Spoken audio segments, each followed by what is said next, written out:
Good day everyone, I am Rosemary Samon. For today's discussion, we are going to discuss about right-based approach. At the end of this discussion, students will able to learn what is right-based approach and its importance in the social work field, differentiate right-based approach and needs-based approach, and learn how to empower right holders to claim and exercise their rights.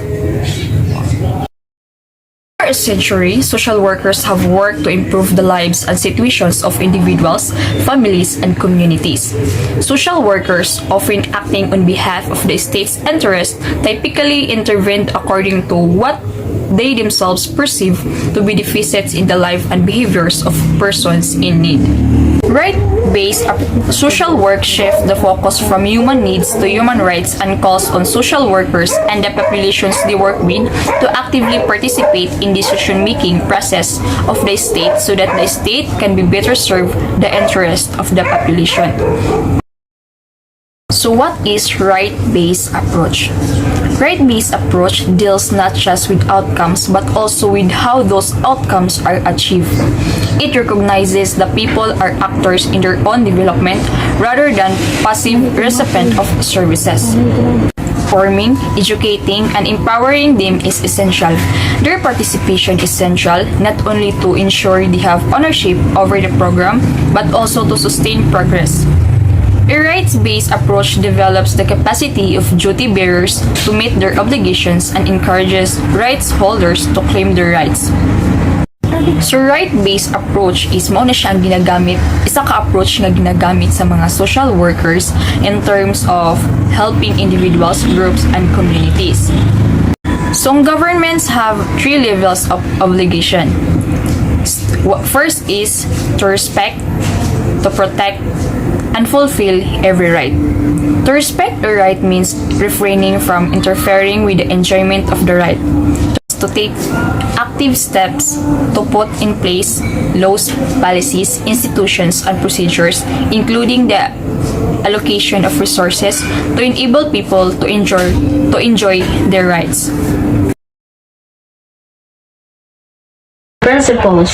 There are 5 human rights principles. First, participation, accountability, non-discrimination, equality, empowerment, and legality. The participation, everyone is entitled to active participation in decision-making processes which affect the enjoyment of their rights. So, naay 3 ka na participation, the public participation, social participation, and individual. Ang participation is kailangan din nga ang everyone din mag-participate para mag-participate mohatag og idea para the more mas tada ang results sa inyong projects. Accountability. Duty bearers are held accountable for failing to fulfill their obligations toward right holders. There should be effective remedies in place when human rights breaches occurs. So sa accountability, dari matakod ang bisan og ma-failed ang isa ka projects ninyo towards the holders, kailangan nga naay effective nga solution. The non-discrimination and equality. All individuals are entitled to the rights without discrimination of any kind. All types of discrimination should be prohibited, prevented, and eliminated. So, ang non-discrimination and equality, all individuals are na-additional right na dili ma-discriminate. Then, ang all types of discrimination is kailangan jud siya i-prevent, likayan, o walaon jud siya sa behavior sa mga tao. Ang empowerment, everyone is entitled to claim and exercise their rights. Individuals and communities need to understand their rights and participate in development of policies which affect their lives. So, ang everyone na individual kailangan din na exercise o i-apply sa iyang self nga kailangan kailangan nga ang mga rights lang jud iyang bahaton, dili tong mga wrongdoings. So para mag-participate sila sa development sa atong environment. Lastly, the legality. Approaches should be in line with the legal rights set out in domestic and international laws. So sa legality, kailangan dyan nato nga i-follow lang ang rules because laws is laws. Dili ka maghimo o imong kagalingon nga laws. Elements of good practices under a human rights-based approach. Programs identify the realizations of human rights as ultimate goals of development. People are recognized as key actors in their own development rather than passive recipients of accommodations and services. Participation is both a means and a goal. So, each individual should kailangan din siya ang participate para ma-achieve ang usa ka goal sa grupo.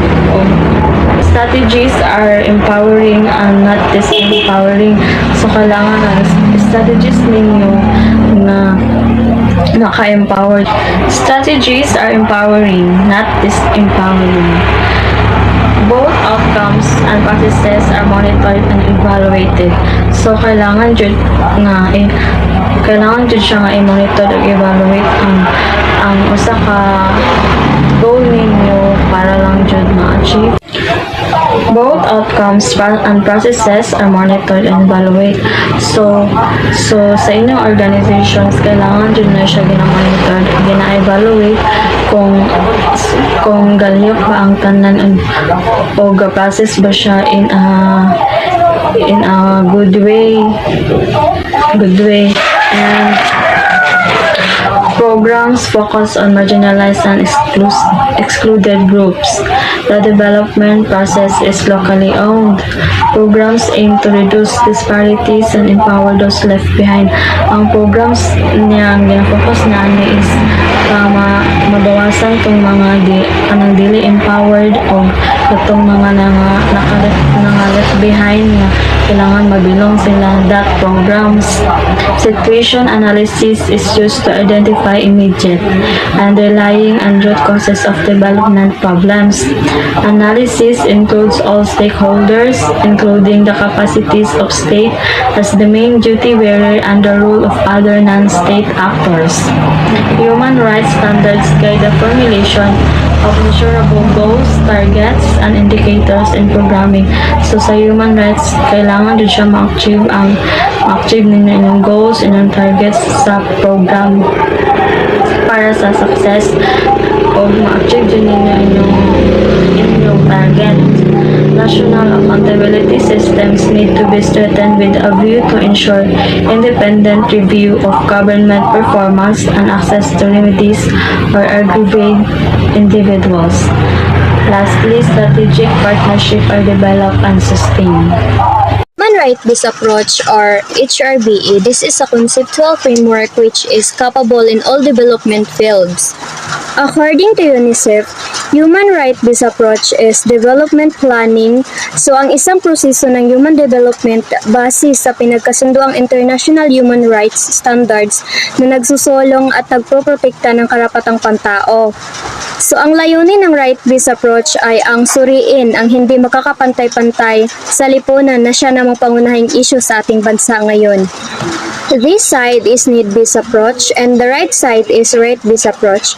Need-based approach, so ang nabilong sa iya is work towards outcome goals, emphasize meeting needs, recognize needs as valid claims, meet needs without empowerment, accept charity as the driving motivation for meeting needs, focuses on manifestations of problems and immediate causes.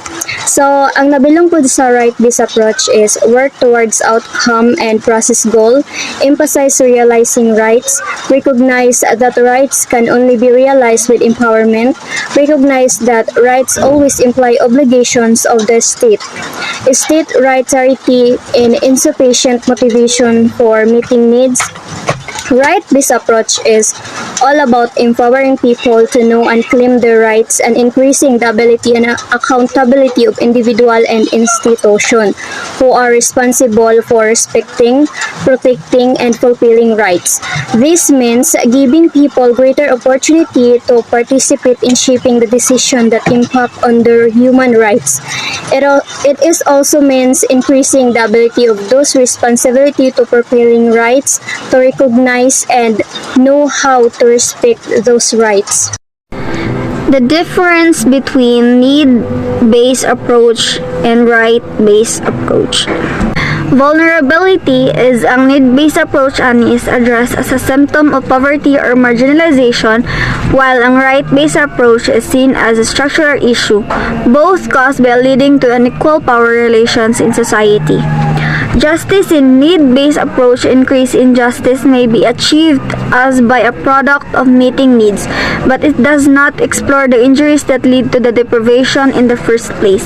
While in right-based approach, justice focuses the efforts, thus it tends to challenge traditional, social, cultural, and even legal practices and norms that may foster injustice. Discrimination in needs-based approach, it tends to work with the symptoms of discrimination rather than causes, while right-based approach deals with the causes of discrimination because it works with the power imbalance between authorities and vulnerable groups that support such. Power relations in need-based approach, it does not engage with the issues around the power imbalance between authorities and vulnerable groups. In fact, the latter are likely to approach the current power holders for help, thus unconsciously enhancing their power. While in right-based approach, it focuses on addressing the differential power issues that underlie poverty and disadvantage and tries to redraw the power equations. Conflict in need-based approach, the aim is to avoid upheaval and discontent by somehow arranging to satisfy the needs of the community. While in right-based approach, it opens up space for expressing demands and multi-way communication among stakeholders. Right-based approach create possibilities and conflict prevention, although at times they may also function in a conflictual manner. To summary, the right-based approach seeks to empower women and girls. For women to have the right to be able to decide on their own and raise their voice and awareness towards other girls in case of emergency. They will be able to decide, and for them to be able to work with men and decide safely. Because empowerment implies that women are powerful in the eyes of the adversity in terms of decision making, and it should build.